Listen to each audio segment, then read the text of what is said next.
First பாட்டு மாஸ்டர்ல நீங்க தான் எழுதுறீங்க அப்படின்னு சொல்லி கொடுக்கும்போது what was the process for you? Bad ass அப்படின்ற வார்த்தையை மட்டும் போட்டு அணி கொடுத்துட்டாரு. சரி, அவர் இங்கிலீஷ்ல போட்ட பேட் ஆஸா ஒரு மாஸ் எடுத்து பேட் ஆஸ் மாதிரி தமிழ் ஆக்கிட்டாங்க. அவ்வளோதான். 1.5 மணி நேரத்துல ஒரு பாட்டு ஃபுல்லா எழுதிடுவீங்களா? நான் முன்னாடி எல்லாமே பண்ணிட்டு இருந்தாங்க. அப்போ இன்டர்வியூஸ் கம்மியாக இருந்தனால அதை பற்றி வெளியே தெரியல. லோகேஷ்னா கூட பண்ணும்போது பெரிய சேஞ்ச் எதுவுமே இருக்காது. ஒரு வார்த்தை 2 வார்த்தை இருக்கும். சரி, நான் இது பண்ணலாமே போகலாமே, நீ தான் எழுத போற, எனக்கு தெரியாது, நல்லா இருந்துச்சு, ஓகே, இல்லாட்டி நீ தான் மாட்டு வேணும், அவ்வளோதான். அண்டால கொண்டு அச்சீவ் சரிக்கல. இப்போ வேற ஹீரோ கொடுத்தோம்னா நான் இவ்வளோ பெரிய ஹீரோ, நான் ஒரு கருத்து சொல்ல வேணாமான்னு கேட்டிருப்பாங்க. அதுக்கு பதிலாக டொன்டோட டொய் அப்படிலாம் வந்து போட்டிருந்தாங்க. அது நீங்க தேட்டரில் பார்க்க மாட்டேன், எவ்வளோ கஷ்டப்பட்டு எழுதுனேன் அந்த மாதிரி ஃபீல் பண்ணீங்களா? இப்போ சும்மா சரக்கு அடிக்கும்போது கீழே போடுவாங்க, ரொம்ப அடிக்காதீங்கன்னு. அவங்க வந்து அடிச்சிட்டு இருக்காங்களா, அப்புறம் என்ன கீழே போட்டு. விக்ரம் படத்துல இருந்து போர்க்கண்ட சிங்கம் அது ஆக்சுவலி வேற ஒரு பெரிய ரைட்டர் வச்சு எழுதிடலாமா? ஏன்னா அதுதான், ஏன்னா இப்போ விஜய் சாருக்கோ அஜித் சாருக்கோ வந்து அவங்க இந்த மாதிரி பல லட்சம் பாட்டு பார்த்துருப்பாங்க. அவங்களுக்கு நம்ம இந்த மாதிரி அவங்கள பற்றி புகழ்ந்து பேசி பாராட்டலாம் வாங்கவே முடியாது. அன்னைக்குன்னு மட்டும் ஷூட்டிங் வந்துட்டு பீச் ஓரத்தில் வச்சுருந்தாங்க. இந்த விக்ரம் இன்டர்வல் பிளாக் போர்ஷன் தான். ஸோ அவங்க காத்தாட்டமாக போய் அங்கே உட்காந்து பீச்சில் உட்காந்துட்டு அப்போ இந்த ரைட்டர்னு சொன்னால் அப்படி எழுதி பார்த்தா நல்லா இருக்கும்.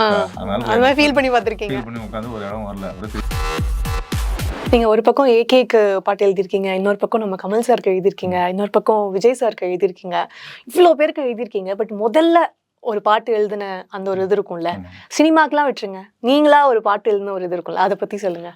முதல்ல பாட்டு எழுதுனா இந்த காது குத்துக்கு, பின்ன அந்த பியூபர்ட்டி ஃபங்க்ஷன், பூப்பு புழா, இதுக்கெல்லாம் பாட்டு எழுதிட்டு இருப்போம்.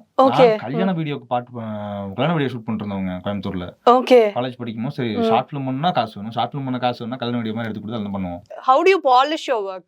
இல்ல, ஃபர்ஸ்ட் எழுதி ஒன்று பாடின உடனே ஒரு ஹை இருக்கும். அதுல பாடும்போது சிலதெல்லாம் நல்லாவே இருக்கும். ஒரு 10 நிமிஷம் அதே ஒரு 4-10-15 தடவை பாடி பார்க்கும்போது திருப்பியும் இல்லை ஒரு மாதிரி போர் ஆகிய குறையுதுன்னு தெரியும். ஆனா 100 தடவை பண்ணா அந்த ஹை அப்படியே இருந்துச்சுன்னா அதில் என்டர்டைன் பண்ணிக்கலாம். எனக்கு அதான் பிடிக்கும். நான் சரி முடிஞ்ச அளவுக்கு ஃபர்ஸ்ட் எடுத்து ஒரு ஹை கிடைச்சிரும், அந்த ஹைல வார்த்தையை போட்டுருவோம். அதை பாடி ஒரு 10 தடவை பாடினதுக்கு அதே ஹை இருந்துச்சுன்னா அது ரிட்டைன் ஆகிரும். ஓகே, 10வது தடவை பாடும்போது சரியா இல்லை அப்படின்ற பட்சத்தில் மாற்ற ஆரம்பிச்சிடும். இப்போ பாலிஷ் பண்ணுறது ஒன்று நானே பாடி பார்த்துட்டு இருப்பேன், மாற்றி மாற்றி மாற்றி மாற்றி. எப்படியும் எனக்கு முக்காச்சு கிடைக்கிற டைம், நான் பாட்டு பண்ண போகும் வர டைம் ஒரு 1.5 மணி நேரம் 2 மணி நேரம் தான் கிடைக்கும். அதுக்குள்ளே எழுதி முடிச்சிடணும். 1.5 மணி நேரத்தில் ஒரு பாட்டு ஃபுல்லாக எழுதிடுவீங்களா? நான் முன்னாடி எல்லாமே பண்ணிட்டு இருந்தாங்க. அப்போ இன்டர்வியூஸ் கம்மியாக இருந்தனால அதை பற்றி வெளியே தெரியல. வாலி சார்லாம் 10 நிமிஷத்தில் எழுதி கொடுத்துருப்பாரு. ஓகே. ராமத்துக்குமார்லாம் இங்கேருந்து கார் எடுத்தீங்கன்னா நேரம் நுங்கம்பாக்கம் தாண்டுக்குள்ள பாட்டு எழுதி முடிச்சுவார். நீங்கள் குடும்பத்தில் இறக்கி விட்டுறணும், அவ்வளோதான். இதெல்லாம் நடந்துதான் இருந்துச்சு. ஓகே. ஒவ்வொரு காலத்துக்கு ஒவ்வொரு எக்ஸ்போஷர் தான், மாறி மாறி வந்தது. சோ இந்த மாதிரி நீங்க 1.5 மணி நேரத்துல எழுதின பாட்டு ஏதாவது இருக்கா? முக்காசி பாட்டு அப்படிதாங்க போயிட்டு இருக்கும். இப்போ முதல்ல 1.5 மணி நேரம் எழுதின பாட்டுனா போன ஃபர்ஸ்ட் பாட்டு போகட்டும், போர்க்கண்ட சிங்கம், நாயகன் மீண்டும் வர, இதெல்லாம் இது எல்லாமே 1.5 மணி நேரம். அவ்வளோதான் டைம் இருக்கு. அதெல்லாம் அசிஸ்டன்ட் டைரக்டருங்க. நான் இப்போதான் உண்மையில லிரிசிஸ்டா பாட்டு எழுத போறதுன்னா என்ன அப்படின்லாம் பார்த்துட்டு இருக்கேன். முன்னாடி வரைக்கும் இதை பண்ணி முடிச்சு நான் அடுத்த ஷெட்யூலுக்கு ஏதாச்சும் தூக்கிட்டு போய் ஆகணும். ஆர்ட் டிபார்ட்மெண்ட் ப்ராப்பர்ட்டி எங்கேயாச்சும் இருக்கும், எடுத்து நான் ஓடணும். ஐ திங்க் இந்த அசிஸ்டன்ட் டைரக்டரா இருந்தது இந்த லிரிசிஸ்ட் ஆகிற ப்ராசஸ்ல உங்களுக்கு ஹெல்ப் பண்ணிருக்கும்ல? அதுதான் ஒர்க் ஆச்சு. ஏன்னா ஓரல் ஜெமினன் இப்போ எனக்கு தேவை என்னன்னே தெரியாம சும்மா சுத்திட்டு இருந்திருப்பேன். அசிஸ்டன்ட் டைரக்டரா இருக்கிறனால தான் நான் ஒரு லிரிசிஸ்ட்டை போனேன்னா என்ன கேட்பேன், 2 ஆள் நானே கேட்காம டபுள் ஆக்ஷனாக இருந்துச்சு, அவ்வளோதான், மாற்றி எழுதிட்டேன். ஓகே. அதுவும் லோகேஷ் கிட்ட ஒரு பாட்டு பண்றப்போ அது உங்களுக்கு இன்னும் ஈஸியா இருந்திருக்கும். ஏன்னா உங்களுக்கு படத்தோட ப்ராசஸே ஆல்ரெடி தெரியும், ஸ்டோரி தெரியும். எக்ஸாக்டா. இப்போ நான் என் படத்துக்கு இப்போ நான் தான் பாட்டு எழுதுவேன். இப்போ என் படத்துக்கு எழுதுறதை விட எனக்கு இன்னும் ஈஸி லோகேஷ் நான் படத்துக்கு எழுதுறது. ஓகே. ஸோ எனக்கு அதில் ஃப்ரீடமும் ஜாஸ்தியாக இருக்கும், நான் எழுதிக்கலாம். ஏன்னா அது ரெஸ்பான்சிபிலிட்டி ஜாஸ்தியாக இருக்கும். நம்ம படம் அப்படின்ற ஒரு ஃபீலிங் இருக்கும். ரொம்ப உட்காந்து சிம்பிளுங்க ஒரு பாட்டை பிடிச்சி ரொம்ப நோண்டு நாங்கள் இப்படி வார்த்தை மாட்டினா நல்லா பாட்டு வருமா, எனக்கு இது வரைக்கும் அப்படி பண்ணி எனக்கு எதுவும் வந்ததில்லை. ஓகே. நம்பி விட்டுரும், அது பாட்டுக்கு வரும். ஒரு பாட்டுக்கு என்ன தேவை டியூனே சொல்லிடும். ஸோ அந்த எனக்கு வார்த்தை மாற்ற ஆரம்பிச்சிட்டாங்கன்னா பாட்டு நல்லா இருக்காது. ஓகே. அப்படி இல்லை நானும் சொன்ன ஒரு 3-4 தடவை மேலே சேஞ்ச் போச்சுன்னா வேணாம், புதுசாக எழுதிக்கலாம். அப்படி தோண்டிடும், தங்கம் கிடைக்க போகிறதில்ல, அதனால வராது. அப்படி பண்ணுச்சுன்னா எனக்கு லோகேஷ்னா கூட பண்ணும்போது பெரிய சேஞ்ச் எதுவுமே இருக்காது. 1 வார்த்தை 2 வார்த்தை இருக்கும். சரி நான் இது பண்ணலாமானே நீ தான் எழுத போற, எனக்கு தெரியாது, நல்லா இருந்துச்சுன்னா ஓகே, இல்லை நீ தான் மாட்டு வேணும், அவ்வளோதான். ஓகே. அது இன்னும் கொஞ்சம் பயமாயிரும்ல. அவர் அவ்வளோதான் கேட்பார். எனக்கு ரொம்ப பெரிய எக்ஸ்பிளனேஷனும் இருக்காது, 2 நிமிஷம் இருக்கும் மேக்ஸிமம் பாட்டுக்கலாம், அவ்வளோதான். ஸோ எப்படி லோகேஷ்க்கு வந்து உங்களுக்கு இந்த ஹிஸ்ட்ரி இருக்கிறது, பாட்டு எழுதிட்டே இருந்தது தெரியும்? அங்கே வேலை பார்த்துட்டு இருக்கும்போது உட்காந்து ஓரமாக கொண்டு எழுதிட்டு இருப்பேன். ஓகே. அப்பப்போ கொண்டு போய் கொடுக்குறது மட்டும் இருக்கும், அதெல்லாம் அவருக்கு தெரியும். அப்படிதான் மாஸ்டர்ல அவர் கொடுத்தாரு. ஓகே. ஃபர்ஸ்ட் பாட்டு மாஸ்டர்ல நீங்க தான் எழுதுறீங்க அப்படின்னு சொல்லி கொடுக்கும்போது what was the process for you? இல்லை ஒன்றும், நாங்கள் உள்ள ஷூட்டிங்ல இருந்தோம். அப்போ சின்ன ஒரு கானா பாட்டு மட்டும் தேவை.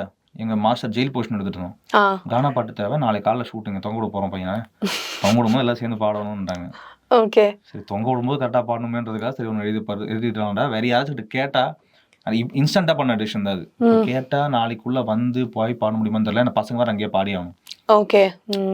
ஸோ நாளைக்கு அவங்க பசங்க பாடணும், இன்னைக்கு அவங்க பாட வச்சிருப்பாங்க. ஸோ இப்பயே எழுதி கொடுத்தாகணும். ஓகே. நான் ஒன்று பண்ணலாம், நீ பண்றியா, ஒன்று பண்ணி பாடுறாரு. சரி ஓகே நான் அப்போ உட்காந்து போனா பக்கம் படம் அங்கேயே கானா மட்டும் அப்படியே பாடி பார்த்துட்டு பசங்களை பாட வச்சிட்டோம். ஓகே. அவ்வளோதான். அதுக்கப்புறம் தான் மற்ற பாட்டு நடந்தது. அதுக்கப்புறம் தான் புலக்கட்டும் பரப்புற. ஓகே. அது ரெண்டும் அப்படியே பேக் டு பேக். அது பண்ணி முடிச்சுட்டு அப்போ புலப்பட்டம் பரப்புற வந்துட்டு காலைல 9 மணிக்கு ஷூட் போயாகணும். அவங்க வீட்டுக்கு காலையில் 6 மணிக்கு வந்து கரெக்டாக எழுதி அன்னைக்கிட்ட உட்காந்து கரெக்டாக ஒவ்வொரு நிமிஷமும் அமைச்சு கொடுத்து முடிச்சிட்டோம். அவ்வளோதான். இது அவர் எப்படி சொல்றாருன்னா, காலைல சாப்பிட்டேங்க அப்படியே எழுதி கொடுத்துட்டு வந்துட்டேங்க அப்படிங்கிற மாதிரி இருக்கு. இல்லை அப்படி நடந்துச்சு.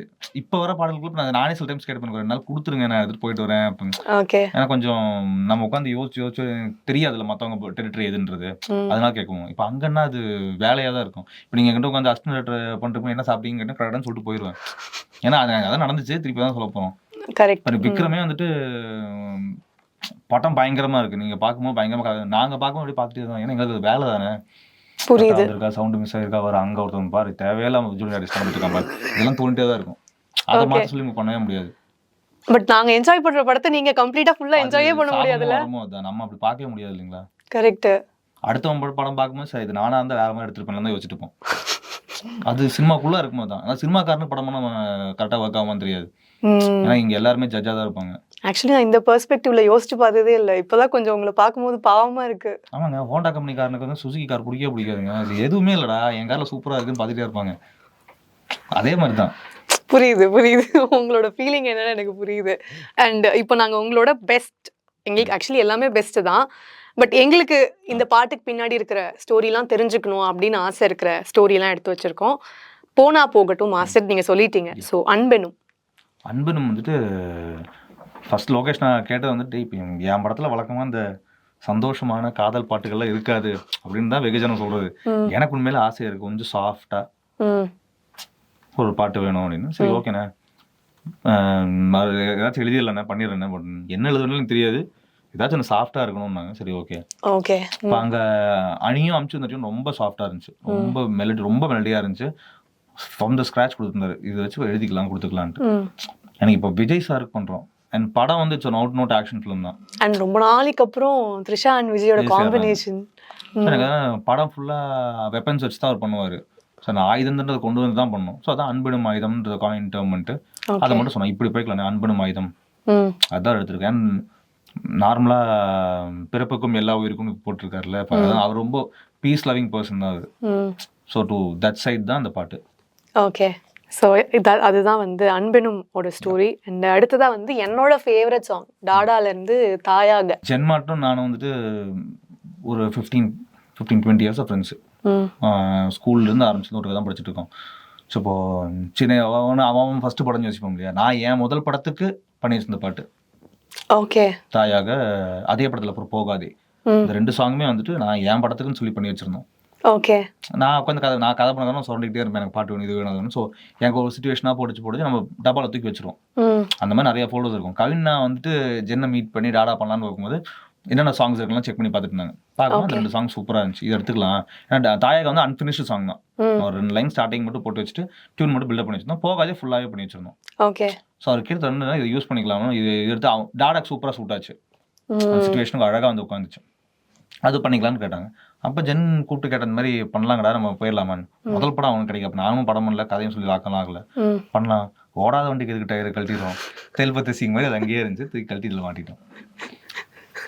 உங்களுடைய காமெடி சென்ஸ் பயங்கரமா இருக்கு. ஆக்சுவலி உங்க படத்துல அதை நாங்க பார்ப்போம்னு நினைக்கிறேன். நானும் நினைக்கிறேன். ஓகே. அடுத்ததா வந்துட்டு பேடாஸ் மாதிரி ஒரு கேரக்டர் பில்டிங், ஒரு எலவேஷன், அந்த மாதிரி ஒரு பாட்டு இப்போ ரீசெண்ட் டைம்ஸ்ல எனக்கு தெரிஞ்சு வேற எந்த பாட்டும் அந்த அளவு இல்லைன்னு நினைக்கிறேன். ஸோ நீங்க எப்படி அதை அப்ரோச் பண்ணீங்க? பேடாஸ் அப்படின்ற வார்த்தையை மட்டும் போட்டு அணி கொடுத்துட்டாரு. Badass Leo Das is badass இங்கிலீஷ்ல போட்டு கொடுத்துட்டாரு. நானும் மட்டும் வச்சிருந்தாரு. எனக்கு சரி இதுல மட்டும் ஏதாச்சும் ஹுக் லைன் மாட்டிடணும் போகணும்னாங்க. சரி அவர் இங்கிலீஷ்ல போட்ட பேடாஸா ஒரு மாஸ் எடுத்து பேடாஸ்மான்னு தமிழ் ஆக்கிட்டான், அவ்வளோதான். அவ்வளோதான் நினைச்சு அது வந்து போட்டு அதை ஹுக்கா மாத்திட்டோம். அண்ட் அதுவும் பெரிய ஒர்க்கு என்ன சொல்றதுன்னு தெரியல. ஏன்னா நாங்கள் எடிட்டிங்கில் உட்காந்துருந்தோம், டிஏ காமிச்சிட்டு உட்காந்துருக்கும் போது டப்புன்னு டியூன் வந்துச்சு. ஓவர் த நைட் கொடுத்தாகணும். அங்கே என்ன பாயிண்ட்னா லியோதாஸ்க்கு மிகப்பெரிய எலிவேஷன் இருக்கணும், அந்த கேரக்டருக்கு.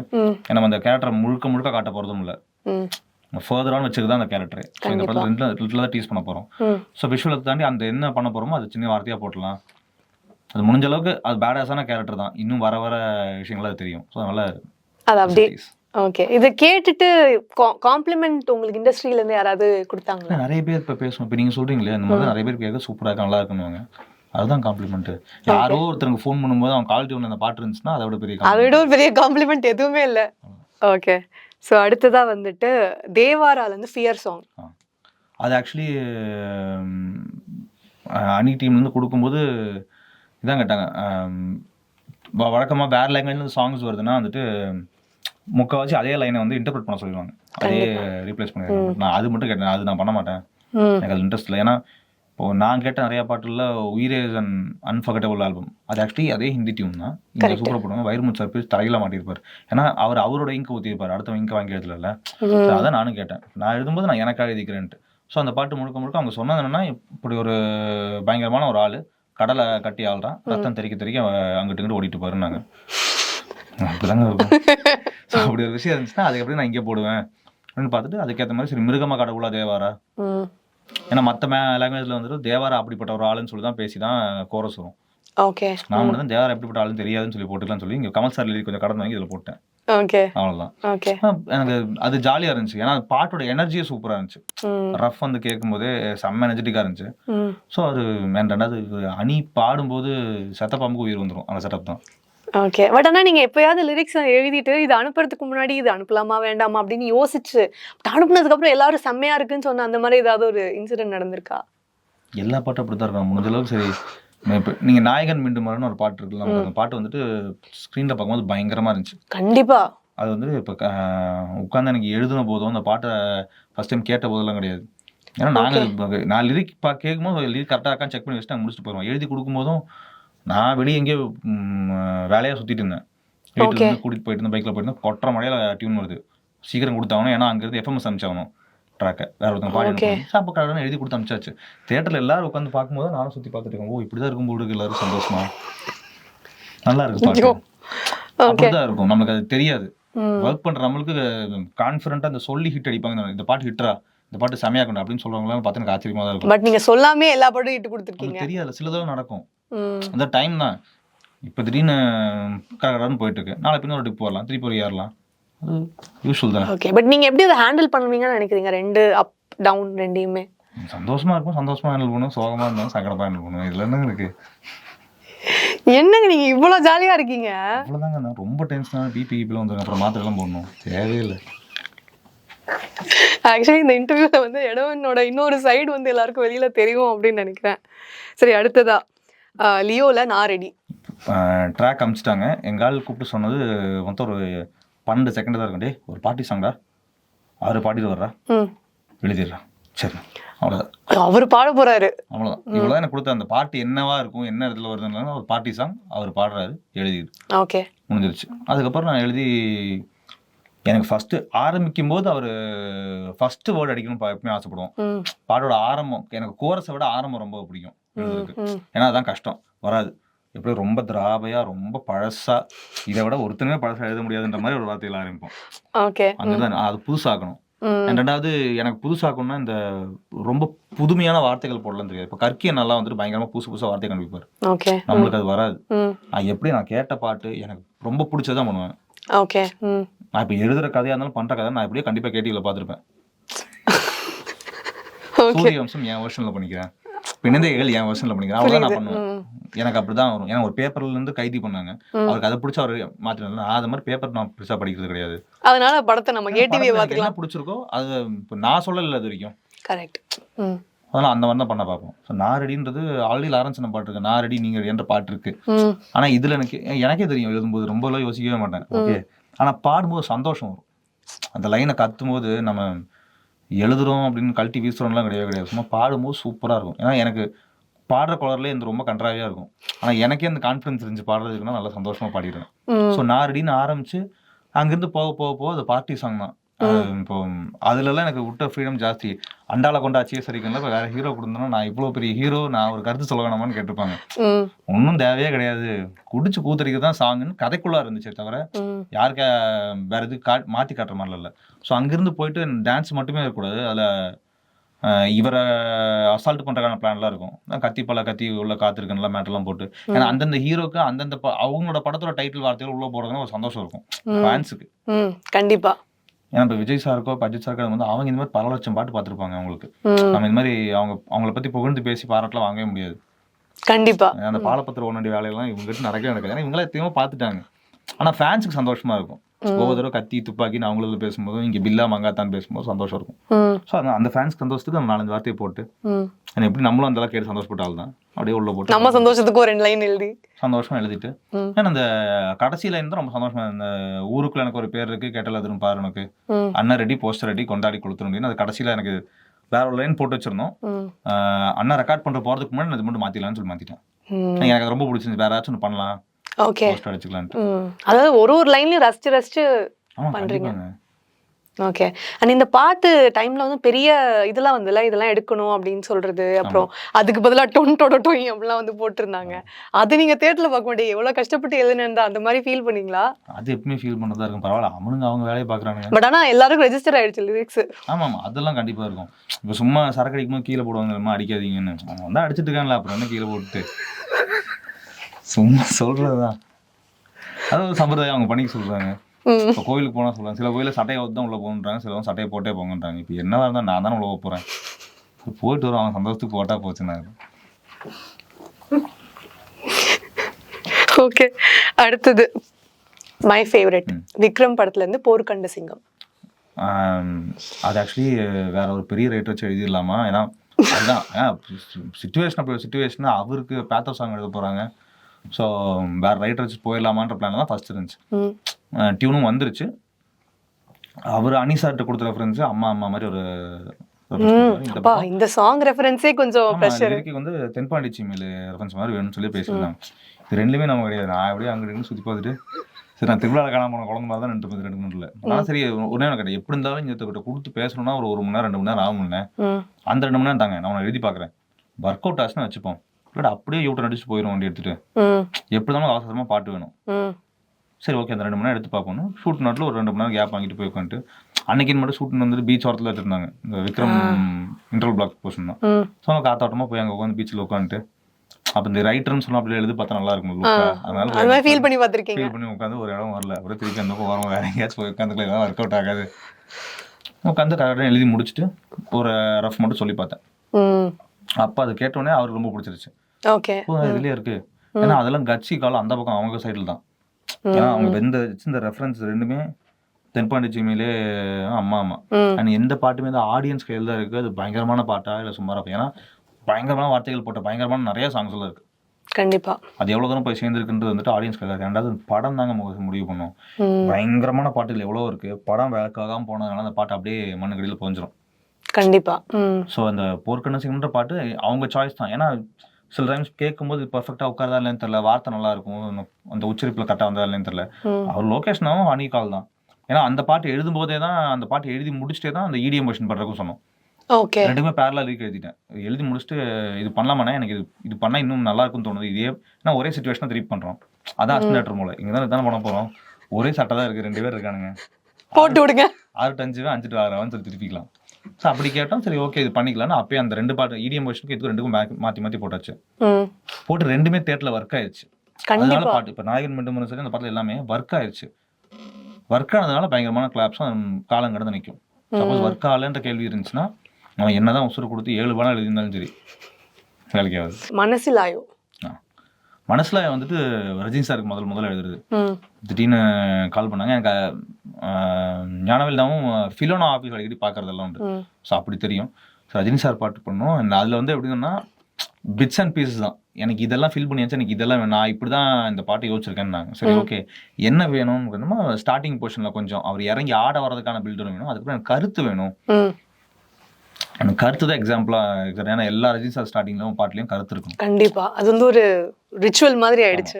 எனக்கு உண்மையா சொல்ல போச்சுன்னா இந்த மாஸ் பாட்டு பில்டப் பாட்டு இந்த அடிக்கணும் வெட்டணும் கொலை பண்ணணும் இதெல்லாம் எழுதிடலாம். ஏன்னா அது வார்த்தை விளையாட்டு மட்டும்தான். அதை பெருசாக யோசிக்க வேண்டிய அவசியமெல்லாம் கிடையாது. ரொம்ப ரொம்ப கம்மி. கருத்து சொல்கிறேன்னு சொல்லும்போது ரொம்ப ரொம்ப கஷ்டம். நீ யாரா கருத்து சொல்கிறேன்னு கேட்டுருவாங்க. இப்போ நான் சொல்கிற கருத்து வந்து ரஜினி சார் சொல்ல போகிறாருன்னு இருக்கும். புரியுது. எனக்கு புதுசாக என்ன கருத்து சொல்ல போகிறோம், அவர் சொல்லாதது என்ன சொல்ல போகிறோம், எதுவுமே கிடையாது. ஸோ அதனால் அந்த கருத்து மாதிரி சாங்ஸ்லாம் வரும்போது எனக்கு ரொம்ப கஷ்டமாக இருந்துச்சு. ஏன்னா நமக்கு அதில் பயன்படுறதில்ல. அது நம்ம நானே யார்ட்டும் கருத்துலாம் சொல்லிட்டு இருக்க மாட்டேன். திடீர்னு கருத்து சொல்லுங்கன்னு சொல்லிட்டு அப்படியே தலையை சொல்லி நான் எனக்கு தெரிஞ்ச நல்லா கருத்து சொல்கிறாலும் கருத்து கந்தசாமி அவர் விவேக் சார் பண்ண கேரக்டர் அவ்வளோதான் தெரிஞ்ச கருத்து. நம்மளுக்கு வேறு எதுவும் தெரியாது. ஸோ அந்த பாட்டு பண்ணும்போது சரி ஓகே நான் ஞானவேலன்ட்ட போய் உட்காந்துட்டேன். உங்களுக்கு என்னெல்லாம் வேணும் இந்த மாதிரி போனால். ஏன்னா அதில் வாய்ஸ் வந்து Malaysia sir voice, Vasudevan voice வரும்னாங்க. ஸோ இப்போ சில வார்த்தைகள்லாம் ஒவ்வொரு வாய்ஸுக்கு நல்லா இருக்கும். கண்டிப்பா. அப்போ நீங்க அதை அவ்வளோ ரசிச்சு கேட்டிருந்துருக்கணும்ல. ஆமாம், ஏன்னா அவங்க வாய்ஸ் இப்போ கண்ணான்னு சொல்கிற வாய்ஸ் வந்து எஸ்பிபிக்கும் மலேசியாவுக்கும் சூப்பராக வரும். ஓகே. அது பயங்கரமாக பண்ணுவாங்க. ஏன்னா ஒவ்வொரு வார்த்தை ஒருத்தவங்க சூப்பராக யூஸ் பண்ணுவாங்க. இப்போ ஹாரிஸோட வார்த்தைகள் நிறைய ஹே இருக்கும். அழகாக அதை பாட கொண்டு வருவார். ஏன்னா ஒரு சிங்கரை சூப்பராக யூஸ் பண்ணுறதுன்னு இருக்குல்ல, அதெல்லாம் ஹாரிஸ்லாம் பயங்கரமாக பண்ணுவார். வசீகரா பாட்ட வைக்கும்போது அப்படி ஒரு சிங்கரை கொண்டு வந்து வசீகரா பாட வச்சிருக்க முடியாது. அதெல்லாம் முன்னாடி பண்ணதும் கிடையாது. அந்த பண்ணுவார், பயங்கரமாக இருந்துச்சு. அந்த மாதிரி பிடிக்கிறதெல்லாம் கஷ்டம். ஸோ அதனால் யார் இந்த வார்த்தையை யூஸ் பண்ணுறாங்க, எனக்கு அணிக்கு எழுதும்போது எனக்கு தெரியும் அவர் ஒரு வார்த்தை எப்படி யூஸ் பண்ணுவார். இத்தனை நாள் பண்ணதுனால 10-12 பாட்டு பண்ணதுனால சொல்லி எழுதும்போது தெரிஞ்சிடும். இப்போ ஜென்மாட்னா எனக்கு தெரியும் அவன் எப்படி ஒரு வார்த்தை யூஸ் பண்ணுவான் போவான்னு. அந்த மாதிரி இப்போ மற்ற சிங்கர்ஸ்லாம் தெரியும்னா பழகி இருக்கணும்ல. ஸோ இவங்க பாடுறாங்கன்னு சொல்லும்போது எனக்கு ஈஸியாக இருந்துச்சு. இதே மாதிரி இன்னும் நிறைய கண்டென்ட்டை என்ஜாய் பண்ண சப்ஸ்கிரைப் பண்ணுங்க ரேடியோ சிட்டி தமிழ்.